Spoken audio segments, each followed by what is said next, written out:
Don't worry, I'll never let you be lost.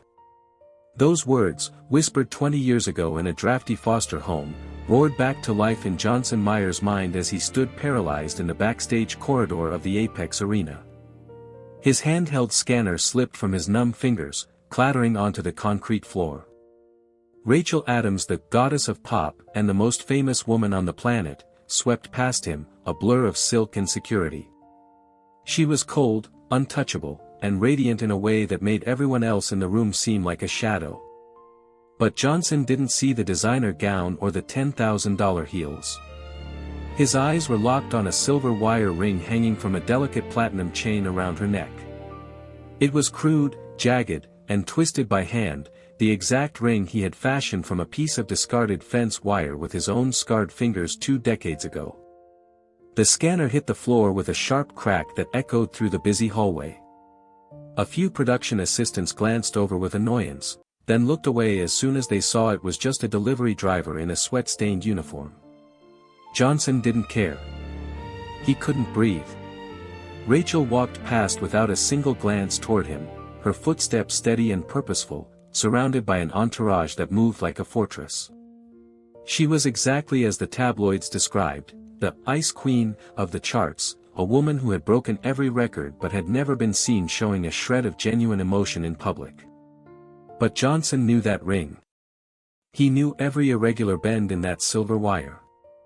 It looked absurd resting against her skin, like a piece of garbage that had accidentally tangled itself in a queen's jewelry. But he knew it was there because 20 years ago, in the cold basement of a foster home they both barely survived, he had given it to her as a promise. As the heavy soundproof doors closed behind her, Johnson finally remembered to inhale. His hands shook as he reached down to pick up his scanner. Around him, the arena hummed with its usual frantic rhythm, roadies hauling gear, security barking orders, the world moving on as if the stars hadn't just aligned. But for Johnson, everything had shifted. He had spent years learning how to be invisible, how to deliver his packages quietly and disappear back into the city's gray corners to provide for his younger foster brother. That was how he survived, by not being seen, by not hoping for anything more than a steady paycheck. He had buried the memories of the boy he used to be. But now, his past was staring back at him from the neck of a global icon. That night, Johnson sat in his cramped apartment, watching his younger foster brother, Jaden, sleep. The boy clutched a worn-out comic book, the only thing he had left from his life before the system. For 3 years, Johnson had worked double shifts to keep a roof over their heads, learning how to be the anchor for a child who had already seen too much. He picked up a drawing Jaden had left on the kitchen table. It showed 2 figures holding hands under a bright sun, with a third figure in the distance, shimmering in gold. Jaden had been drawing it for weeks, claiming, "She's coming back, John. The one who sings for us." Johnson had always laughed it off as a child's imagination, a way to cope with the loneliness of their lives. Now, he wasn't so sure. He didn't sleep that night. He sat at the table, staring at his own calloused hands, trying to reconcile the broken little girl he had protected with the polished, distant superstar he had seen today. The memories flooded back, winter, 20 years ago. The world had not been kind to a black boy in the system. He had learned early on that silence was his only shield, to become so quiet that the supervisors forgot to yell and the bullies forgot to strike. Then, she had arrived. Small, thin, with eyes that looked like they had seen the end of the world. She didn't speak, she just sat by the window, waiting for a father who was never coming back. Johnson understood that silence. He began leaving small things for her: an extra piece of fruit, a shiny button he'd found in the gravel offerings that asked for nothing in return. The day everything changed was a Tuesday in March. He had found her cornered behind the woodshed by 3 older boys who were mocking her and holding her only possession, a cheap, plastic hair clip. He could see from her eyes that it wasn't just a clip, it was her heart. In that moment, Johnson didn't think about being invisible. He didn't think about his own safety. He only thought about the girl who was about to lose the last thing she had left. Before we dive deeper into Johnson's invisible life, Hit subscribe because this delivery route leads somewhere no one saw coming, and you won't want to miss what happens when a 20-year-old promise collides with fame, fortune, and the brutal machinery of celebrity damage control. Johnson's alarm screamed at 4:47 a.m., 3 minutes before it was supposed to. He didn't bother hitting snooze. Sleep was a luxury he'd stopped chasing years ago. The apartment was dark except for the glow of the microwave clock, its numbers bleeding green into the cramped kitchen where last night's dishes still sat in the sink. He moved quietly, muscle memory guiding him through the ritual of black coffee and stale toast, careful not to wake Jaden in the next room. By 5:30, he was in his delivery van, the engine coughing to life in the pre-dawn cold. Route 402 was his territory now, a serpentine path through the city's underbelly that most drivers avoided. The neighborhoods here didn't have manicured lawns or friendly waves. They had barred windows and suspicious eyes, places where people learned early that strangers rarely brought good news. Johnson understood that wariness. He had lived it. The scanner in his hand beeped its electronic heartbeat as he loaded packages into careful stacks. Heavy boxes on the bottom, fragile items cushioned on top, envelopes tucked into side pouches. There was a mathematics to it, an efficiency born from repetition. Each delivery had to be perfect because perfect meant invisible, and invisible meant safe. He had learned this lesson in foster care, where the kids who stood out got moved around, separated, lost in the system's endless shuffle. Jaden needed stability, and stability required Johnson to be a ghost.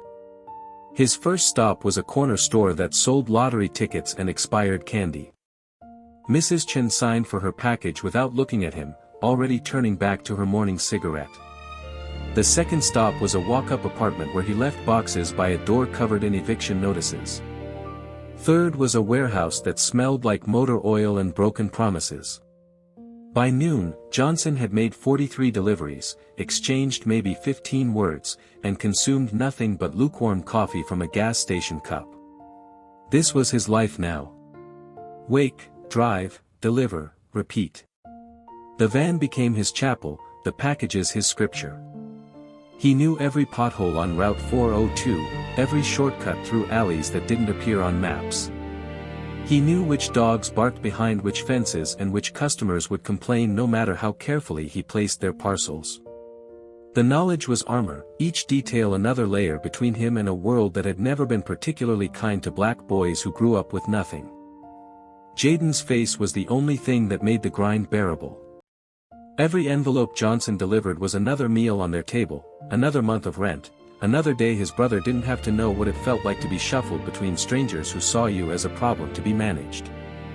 The message came through at 2:47 p.m., crackling over the van's ancient radio system. "Johnson, you still in the downtown sector?" It was Rita from dispatch, her voice carrying that particular edge that meant someone important was unhappy. "Yeah, just finished the medical district." "What's up?" "Got an emergency VIP run. Stadium. Some pop star's team forgot a shipment of custom in-ear monitors. They're threatening to cancel the whole show if someone doesn't get them there before sound check at 4. Rita paused. "You're the closest. Can you handle it?" Johnson glanced at his remaining deliveries. Route 402 was designed for predictability, not improvisation. But VIP runs paid bonuses, and Jaden's school was talking about a field trip to the Science Museum next month. "Send me the details." 20 minutes later, he was navigating the stadium's labyrinthine loading docks, the van's engine ticking as it cooled. Security guards with earpieces and attitudes directed him through a maze of concrete corridors that smelled like stale beer and industrial cleaner. The package itself was small, deceptively ordinary for something that could apparently halt a multi-million-dollar production. He had delivered to the stadium before, usually to back offices or catering companies. But never to the inner sanctum, never past the layers of security that separated the regular world from the realm where celebrities existed. A woman in all black with a headset and a clipboard met him at a checkpoint, her eyes scanning him like he might be smuggling contraband. "You're late." "Traffic," Johnson lied smoothly. Truth was, he'd made every light. She didn't care. Follow me. Don't touch anything, don't look at anything, don't talk to anyone. You deliver, you get your signature, you leave.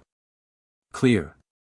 He nodded, and she set off at a brisk pace that assumed he could keep up. The corridors grew nicer as they went deeper, concrete giving way to painted walls, then to actual art. The air changed too, becoming cooler, scented with something expensive that his nose couldn't quite identify. Through it all, Johnson kept his eyes down, his posture deferential, his presence as minimal as possible. This was someone else's world, and he was just passing through.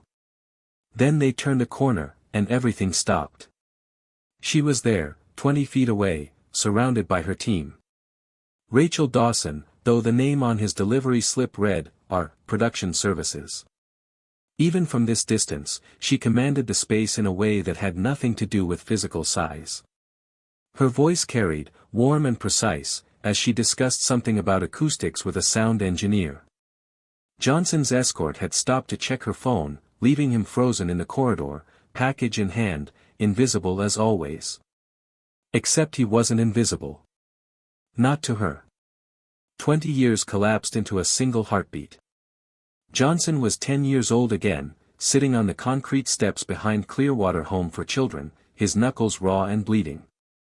The fight hadn't lasted long. 3 against 1 never did.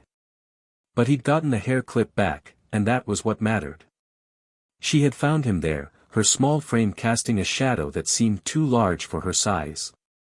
She didn't say anything at first, just sat down beside him, the recovered clip clutched in her fist. It was a cheap thing, plastic molded to look like silver, with a fake butterfly that had lost one wing. To anyone else, it would have been trash. To her, it was everything. "My dad gave it to me," she finally whispered, her voice so soft he had to lean in to hear. "Before they took him." Johnson didn't ask who they were. In foster care, everyone had a they who had ruined everything. He just nodded and wiped the blood from his hands onto his already stained jeans. The supervisor would yell about the fight later, might even move him to a different home. But right now, sitting in the weak March sunlight with this silent girl, he felt something he couldn't quite name. That night, the nightmares came for her. He could hear her crying through the thin walls that separated the boys' and girls' dormitories, a sound like something breaking that could never be fixed. The supervisors didn't come. They never did after lights out unless there was actual blood. So Johnson did something stupid. He snuck through the building's maze of hallways, past rooms where other broken children slept, until he found her door. She was curled in the corner, the hair clip pressed against her chest, tears streaming down her face in the moonlight filtering through the barred window. "He's not coming back," she sobbed when she saw Johnson. "I waited and waited, but he's not coming back." Johnson had no words that could fix that kind of hurt. Instead, he sat beside her and pulled from his pocket the thing he'd been working on all evening. It was a ring, crudely fashioned from a piece of silver wire he'd found in the maintenance shed. He'd spent hours bending it, shaping it with the only tools he had, his fingers and his determination. The wire was thin enough that he'd managed to twist it into something almost delicate, forming a small circle that caught the light. "For you," he said, pressing it into her palm. "So you remember someone came." She stared at the ring, then at him, her tears slowing. Her fingers closed around it, and for the first time since she'd arrived at Clearwater, she smiled. It was a small thing, broken at the edges, but it was real. "Promise," she whispered. "Promise that if I ever make it out, if I ever become someone, I'll find you. We'll have a real home. Not this. Something real." Johnson didn't believe in promises. The world had taught him they were just pretty lies people told before they left. But looking at her face, at the desperate hope burning in her eyes, he found himself nodding. "Promise." She slipped the wire ring onto her finger, where it sat loose and imperfect. Then she did something that shocked him, she leaned over and hugged him, her small arms surprisingly strong. "Thank you, John. For fighting for me." No one had ever called him that before. No one had ever thanked him for anything. In that moment, in a forgotten corner of a building that warehoused unwanted children, Johnson learned what it meant to matter to someone. 3 weeks later, she was gone. Adopted by a family from across the state, whisked away in the night like it had all been a dream. The supervisors told him to forget her, that attachments were dangerous in their world. So he had tried. He'd buried that night, that promise, that feeling of mattering, deep enough that it couldn't hurt him anymore. Until today, when the past stopped being past and became a woman in a backstage corridor, wearing his childhood wrapped around her neck. Johnson didn't own a smartphone. Couldn't afford the data plan, didn't see the point when a flip phone handled calls and texts just fine. So he didn't know his face was spreading across the internet like wildfire until Jaden came home from school, his expression a mix of excitement and confusion.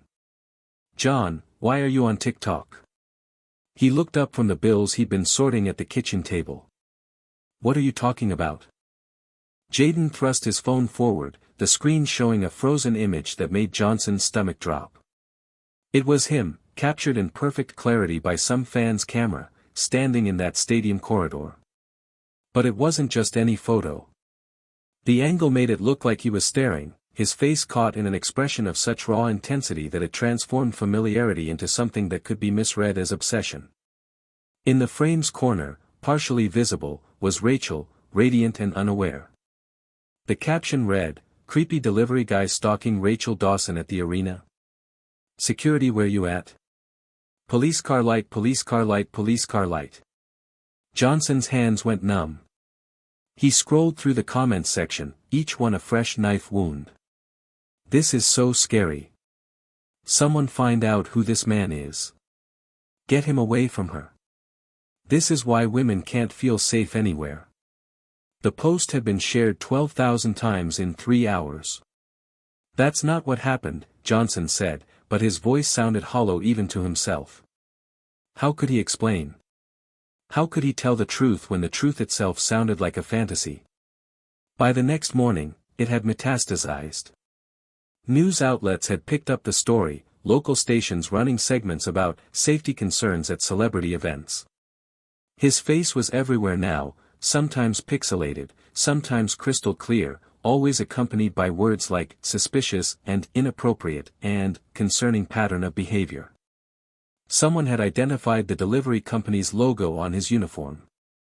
His phone started ringing at 6 a.m., reporters, his boss, people he didn't know asking questions he couldn't answer. Rita from Dispatch was the first official call. "Johnson, I'm sorry, but corporate's putting you on leave pending investigation. It's procedure. Just until this blows over."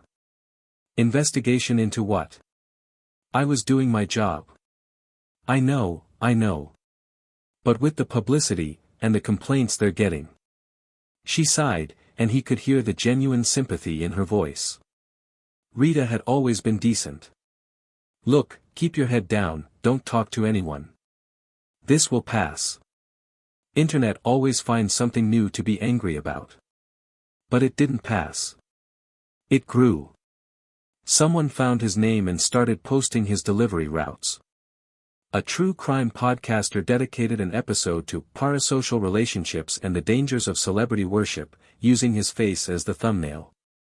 Another photo emerged, this one from a different angle, where his expression could almost be read as tender rather than threatening, but by then the narrative was set.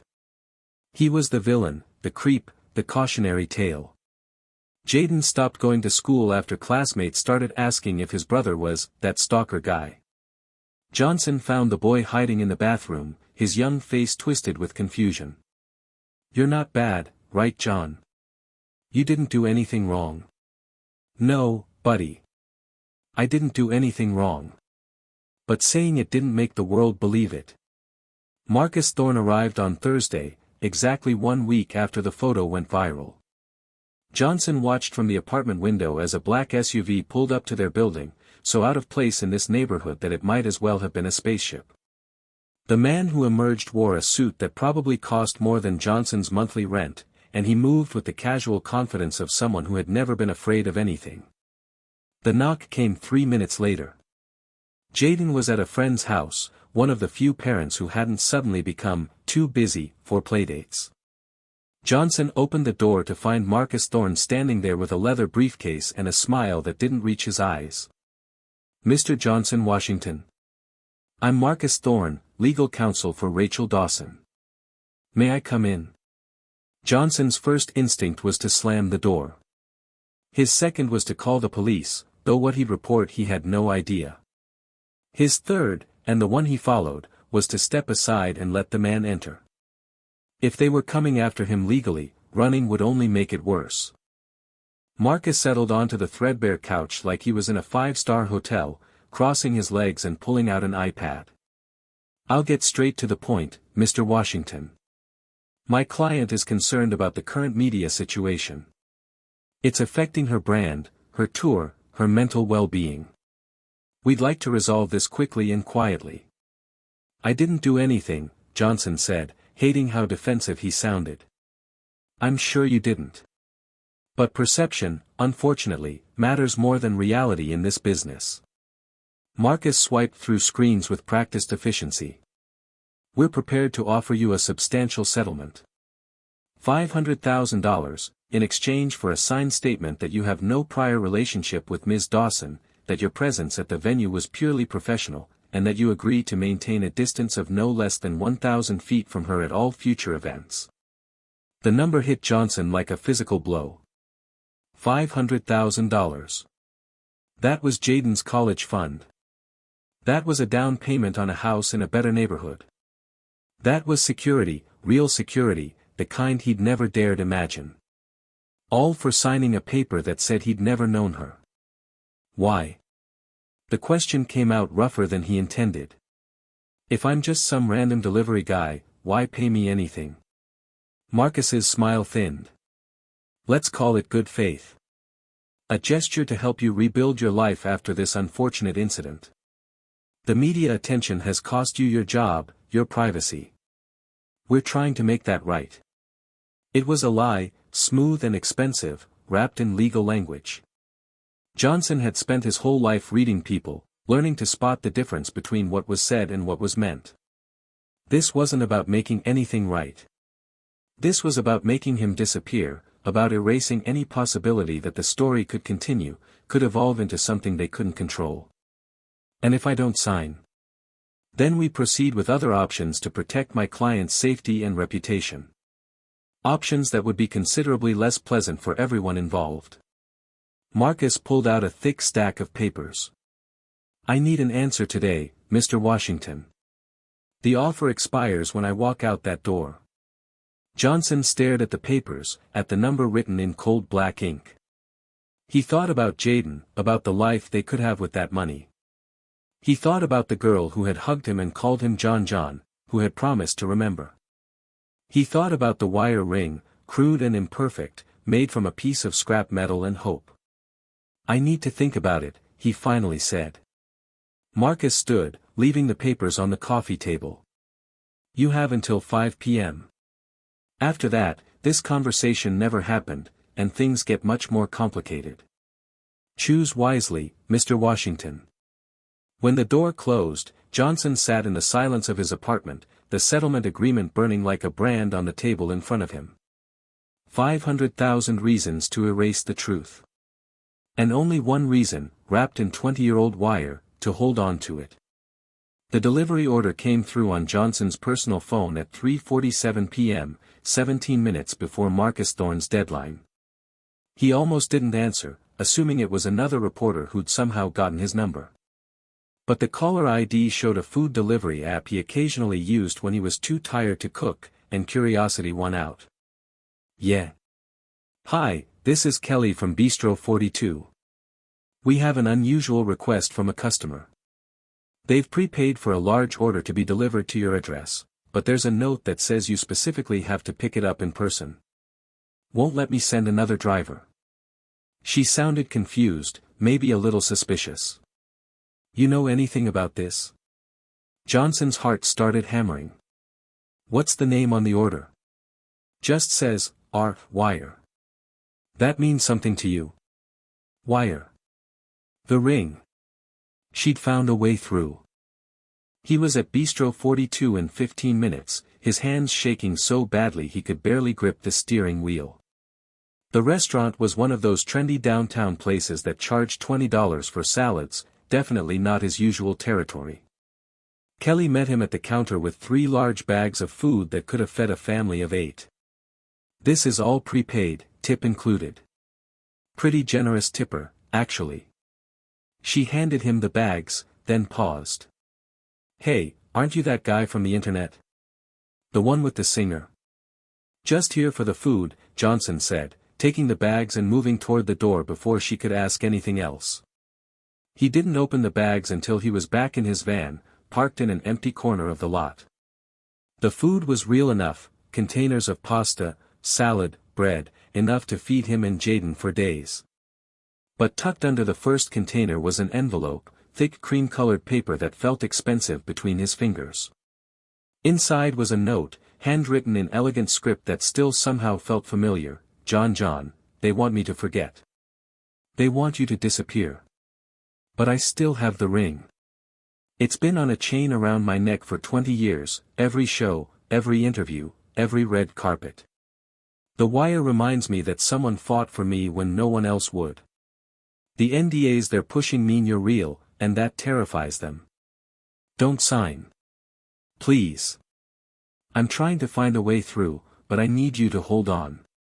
The girl you saved is still here, under all this glitter. You're Racheal. Beneath the note was a photo, printed on regular printer paper, slightly pixelated. It showed a young Racheal, maybe 13 or 14, wearing a school uniform and a shy smile. Around her neck, clearly visible, was a thin silver chain. And on that chain, if you looked close enough, was a small twisted circle of wire, catching the light. Johnson's phone buzzed. Unknown number. He answered without thinking. "Mr. Washington, this is Racheal." Her voice was different than it had been in the stadium, quieter, more vulnerable, stripped of its professional polish. "I'm calling from a phone they don't monitor. Did you get the food?" Yeah, I got it. I'm sorry. For all of this.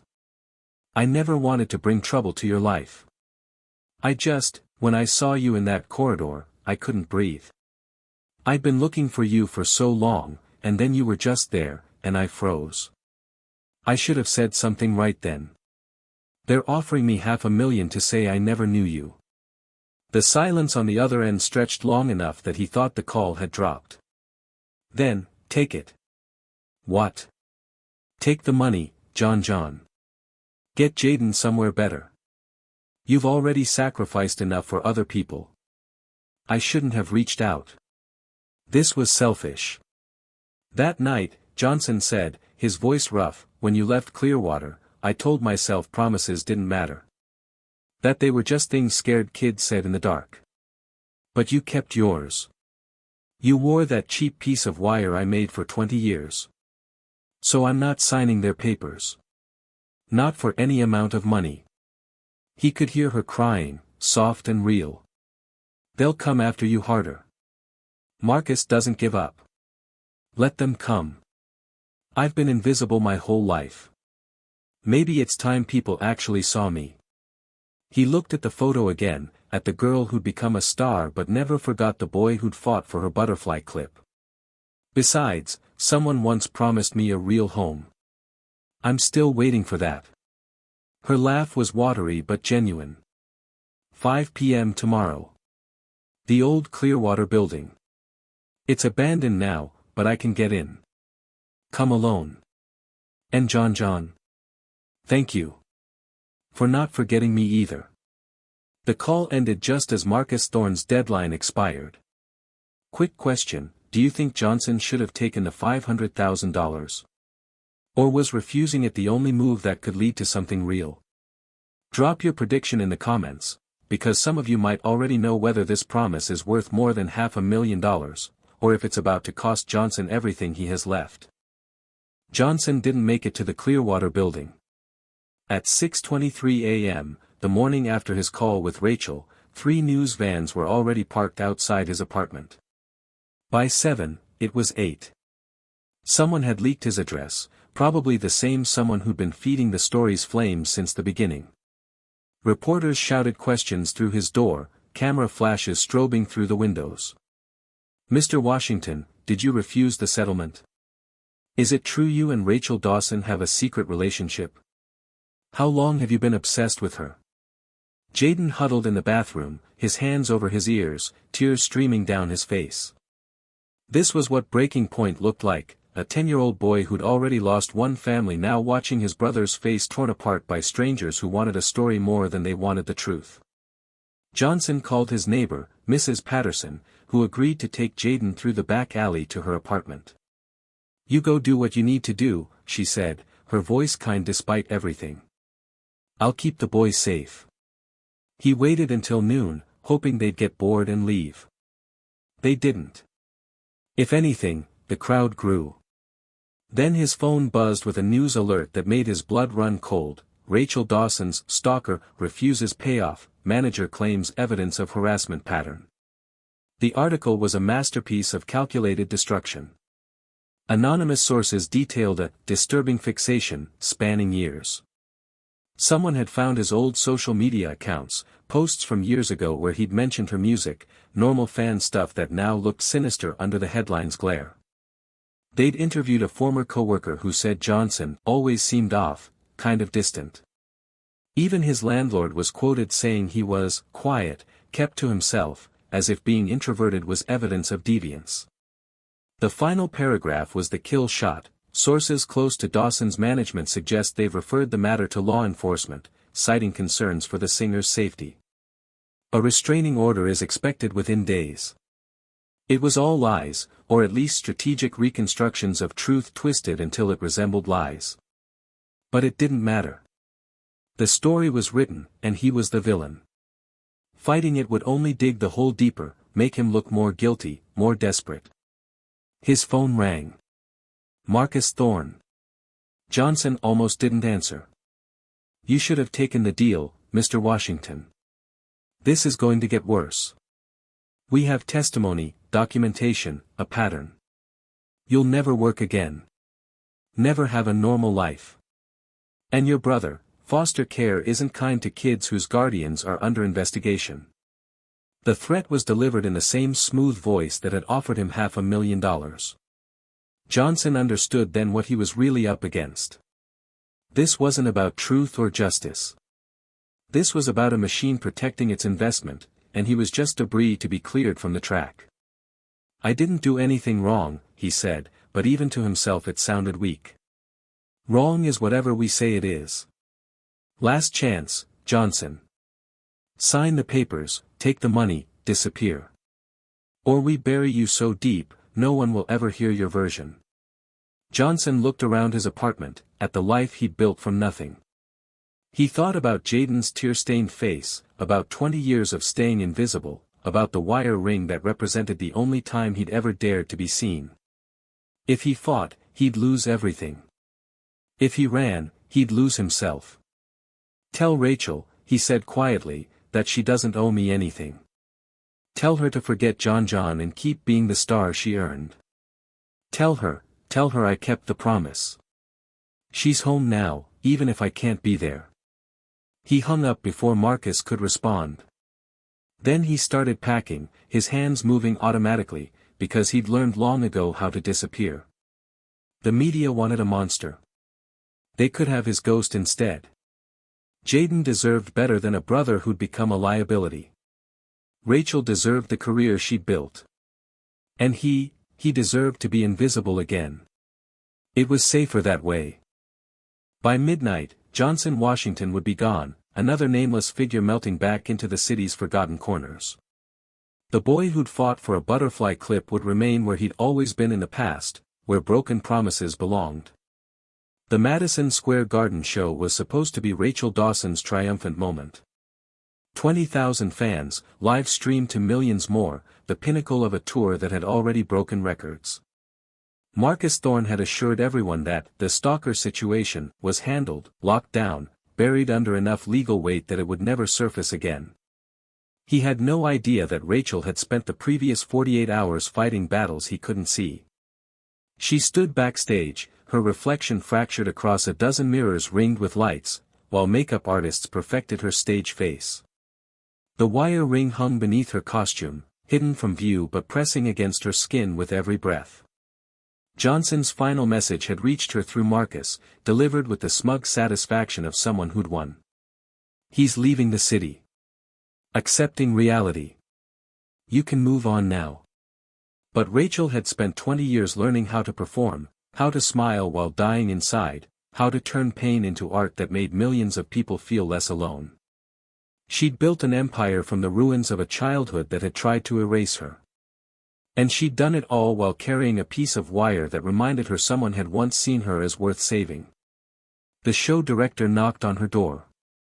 5 minutes, Ms. Dawson.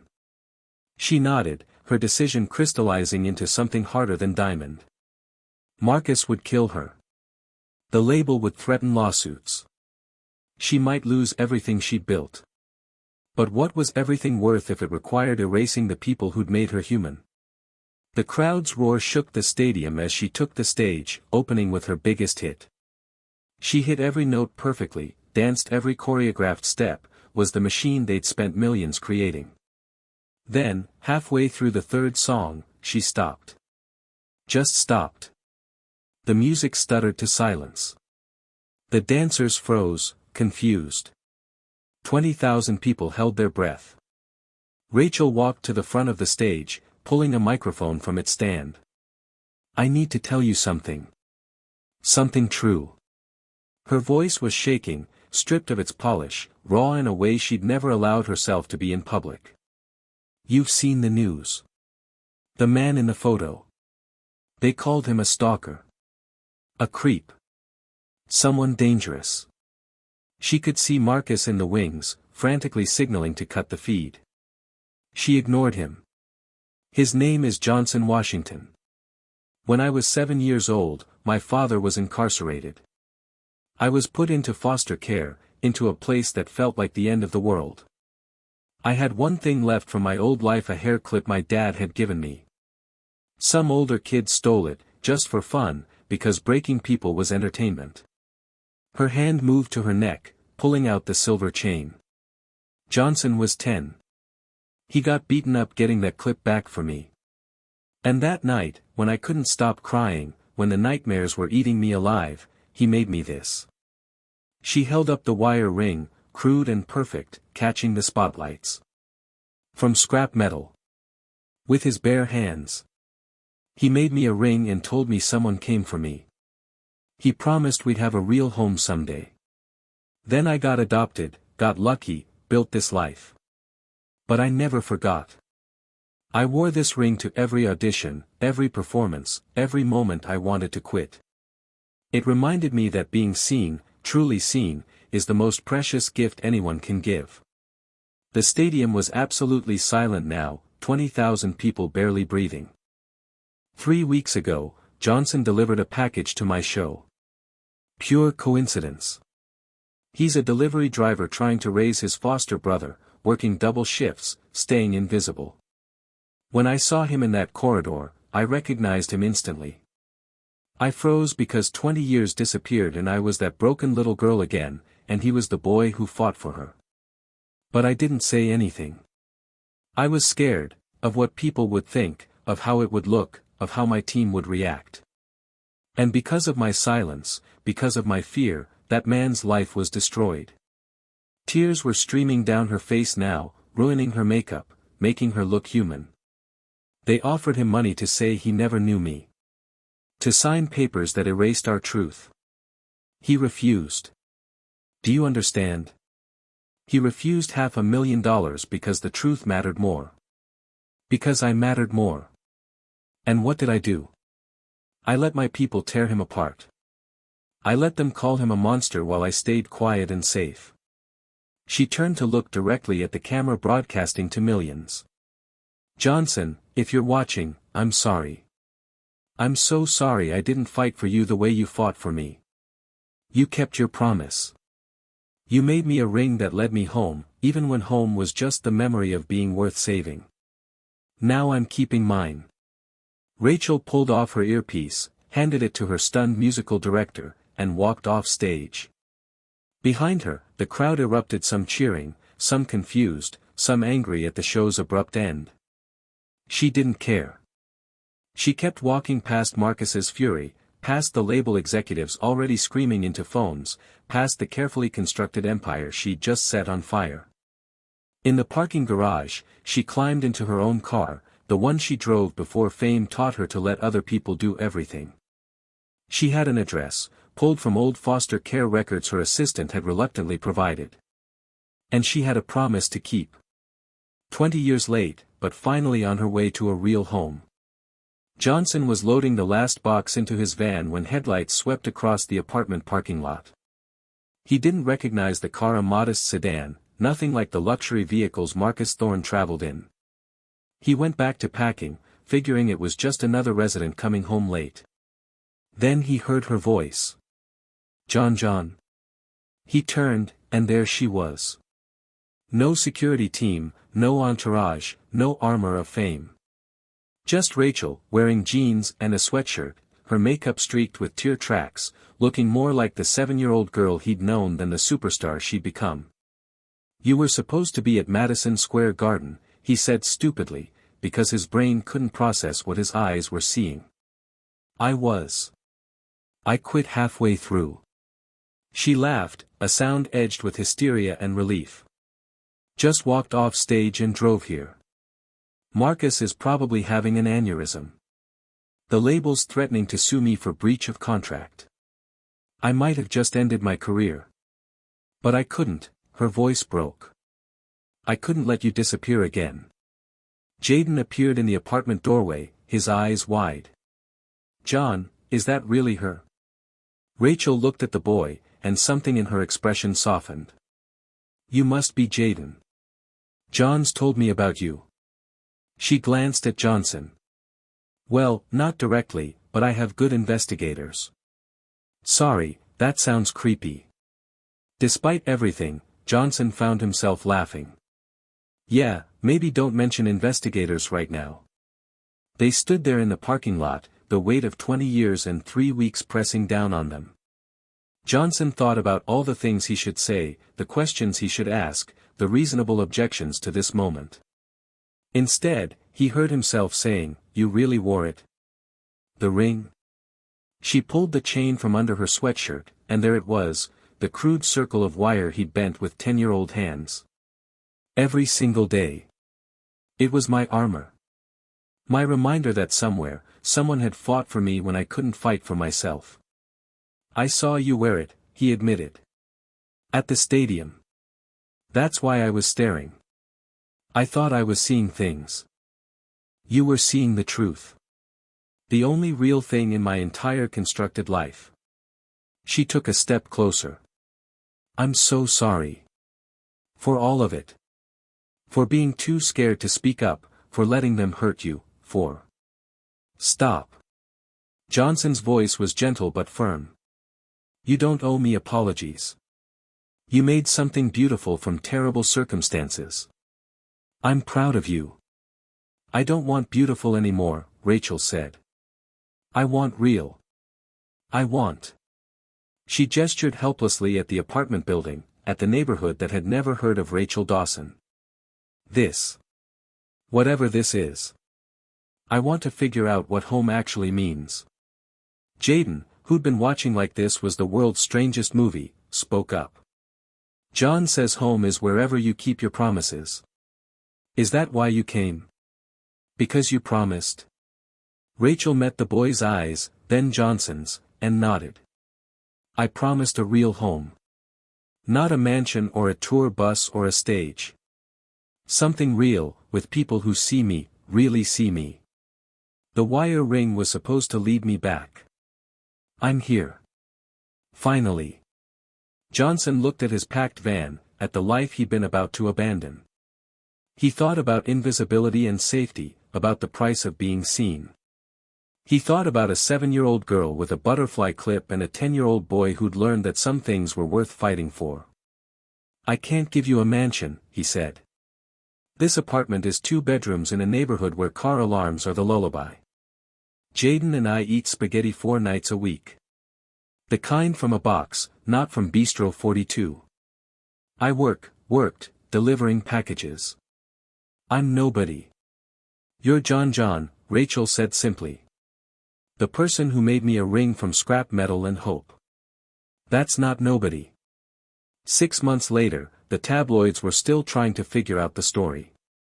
Racheal Dawson had bought a modest house in Johnson's neighborhood, sparking a wave of gentrification that longtime residents eyed with suspicion.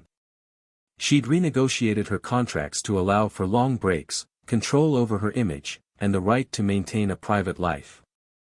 Some fans called her a sellout. Others appreciated the raw honesty she brought to her new music, songs about foster care, about poverty, about the people who save you and the cost of fame. Johnson got his job back after Racheal's confession video went viral, though he'd switched to a different route. The apartment became a gathering place. Jaden's friends, some of Racheal's musicians, Mrs. Patterson from next door who'd kept Jaden safe during the siege. It was loud and chaotic and nothing like the quiet invisibility Johnson had perfected. One evening, Racheal found him on the building's roof, watching the sunset paint the city gold. She'd been writing all day, working on an album about homecoming, and her hair was tangled, her clothes rumpled, no trace of the polished star. "Penny for your thoughts?" she asked, settling beside him. "Just thinking about promises," Johnson said. "How you kept one I'd forgotten I made." She held up her hand, where the wire ring now lived on her finger instead of hidden on a chain. "You gave me this when I had nothing. Not because you wanted something back, but because it mattered that someone came. That's the promise, John. Not the ring, not the home. The coming. The seeing. The matching." Below them, Jaden was playing basketball with neighborhood kids, his laughter rising through the twilight. Inside their apartments, dinner was probably burning, mail needed sorting, normal life pressing in with its ordinary demands. But here, on this roof, watching the sunset with the girl he'd fought for and the woman she'd become, Johnson understood what she meant. Home wasn't a place. It was the people who kept showing up, who fought for your butterfly clips, who wore your crude wire rings like treasures, who walked off stages to keep promises made in the dark. "Thank you," Racheal said softly, "for not signing those papers. For believing that what we had was worth remembering." "Thank you for remembering," Johnson replied, "that I existed at all." They sat in comfortable silence as the sun finished setting, two people who'd found their way home by refusing to forget the broken children they'd been. The city lights began winking on below them, each one a small promise of people matching to people, of homes being built from scrap metal and hope, of stories that refused to stay buried. Somewhere, Marcus Thorne was probably drafting new contracts. Somewhere, Jaden was learning that families come in strange shapes. Somewhere, the internet was already moving on to its next outrage, its next victim, leaving behind only the truth, that the most profound relationships are often the quietest, built not from grand gestures but from small kindnesses offered when no one's watching. And high above it all, a crude wire ring caught the last light of day, transforming scrap metal into something that gleamed like love. If this story hit different, smash that like button and subscribe because the next one digs even deeper into the invisible people who shaped the stars we worship and reveals what happens when the past refuses to stay buried. It's already waiting for you.